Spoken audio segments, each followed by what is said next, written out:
आज का ये जो कार्यक्रम किया गया, ये सरकार की हठधर्मिता के कारण हमें करना पड़ा। समय समय पर ये सरकार धाड़का जाति को परेशान करती रहती है। एक विशेष जाति के दबाव में आकर के अधिकारी और नेतागण अपीसमेंट की तुष्टिकरण की नीति को अपनाते हुए, जैसा कि सरकार की नीति रही है, ये सरकार पेपर लीक की सरकार है, ये सरकार तुष्टिकरण की सरकार है, ये सरकार भेदभाव की सरकार है। उसी के चलते इस सरकार ने धाड़का जनजाति के साथ समय समय पर भेदभाव किया है। मैं आपको 1891 की जनगणना से शुरू करने चाहता हूँ। 1891 की जनगणना में धाड़का जाति की जनसंख्या दिखाई गई है। उसमें अंग्रेजी की वर्तनी DHANK है। 1891 जो पहला गजट नोटिफिकेशन आया 1950 में आया, बॉम्बे प्रोविंस के अंदर DHANKA है। उसके पश्चात जो 1976 का गजट नोटिफिकेशन आया, 5 राज्यों में धाड़का जनजाति को अनुसूचित किया गया है, सभी में DHANKA है।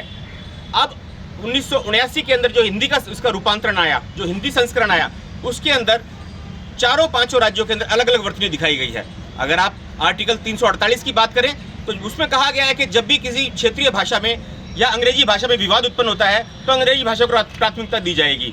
ऑफिशियल लैंग्वेज एक्ट जो है, ऑफिशियल लैंग्वेज एक्ट जो है, उसमें भी ऐसा कहा गया है कि जहाँ कहीं भी ऐसी स्थिति उत्पन्न होती है तो अंग्रेजी वर्तनी को मान्यता दी जाएगी। जहाँ तक धाड़का जनजाति का प्रश्न है, अंग्रेजी वर्तनी के अंदर ऐसा कोई विवाद नहीं है, परंतु इस सरकार की हठधर्मिता के कारण, ये रोजगार से हमें दूर रखने के कारण, राजनीतिक क्षेत्र में दूर रखने के कारण इन्होंने समय समय पर ऐसे अध्यादेश जारी किए, ऐसे ऑर्डर जारी किए, जिससे हमारे समाज को बहुत नुकसान हुआ है।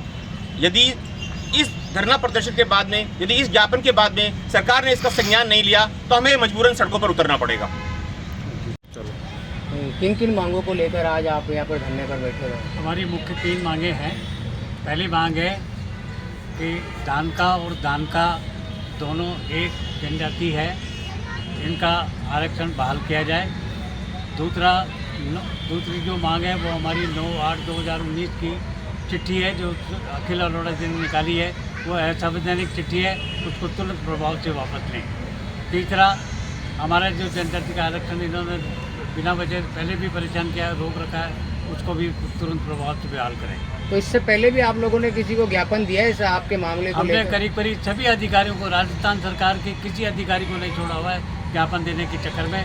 मंत्रियों को दे चुके हैं, हमारी जो सामाजिक न्याय अधिकारिता मंत्री है उनको कई बार दे चुके हैं, हमारे खजरियाबाद साहब को तो दे चुके हैं, मुख्यमंत्री को दे चुके हैं, गवर्नर साहब को दे चुके हैं, और जितने भी प्रशासनिक अधिकारी हैं उनको किसी को नहीं छोड़ा है हमने। तो आज जो आपने ज्ञापन दिया है वो किसको दिया है? वो हमारे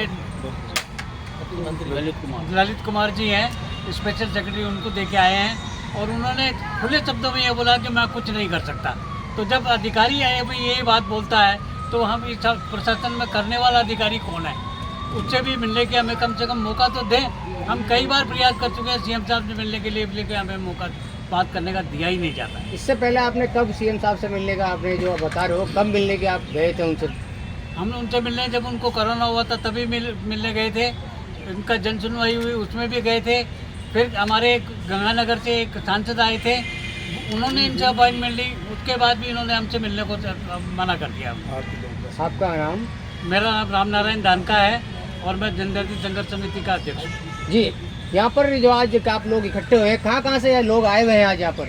इस जो धरना प्रदर्शन में पूरे राजस्थान से लोग आए हैं, इवन के बाहर से भी आए हैं, दिल्ली से भी लोग आए हैं, इंदौर से भी लोग आए हैं, जो हमारे समाज के लोग हैं वहाँ रह रहे हैं ना, उन सबका इसमें सहयोग रहा है और उनका सहभागिता हुई है। अब अगर आपकी सरकार आपकी मांगे नहीं मानती है तो आगे आप क्या कदम उठाएंगे? आगे हम इस पर निर्णय लेंगे कि हमें और इससे भी बड़ा आंदोलन करना है या कोर्ट में जाना है। इसके ऊपर हमारी जो कमेटी है, हमारे सदस्य हैं, वो बैठ के निर्णय लेंगे। आपका नाम?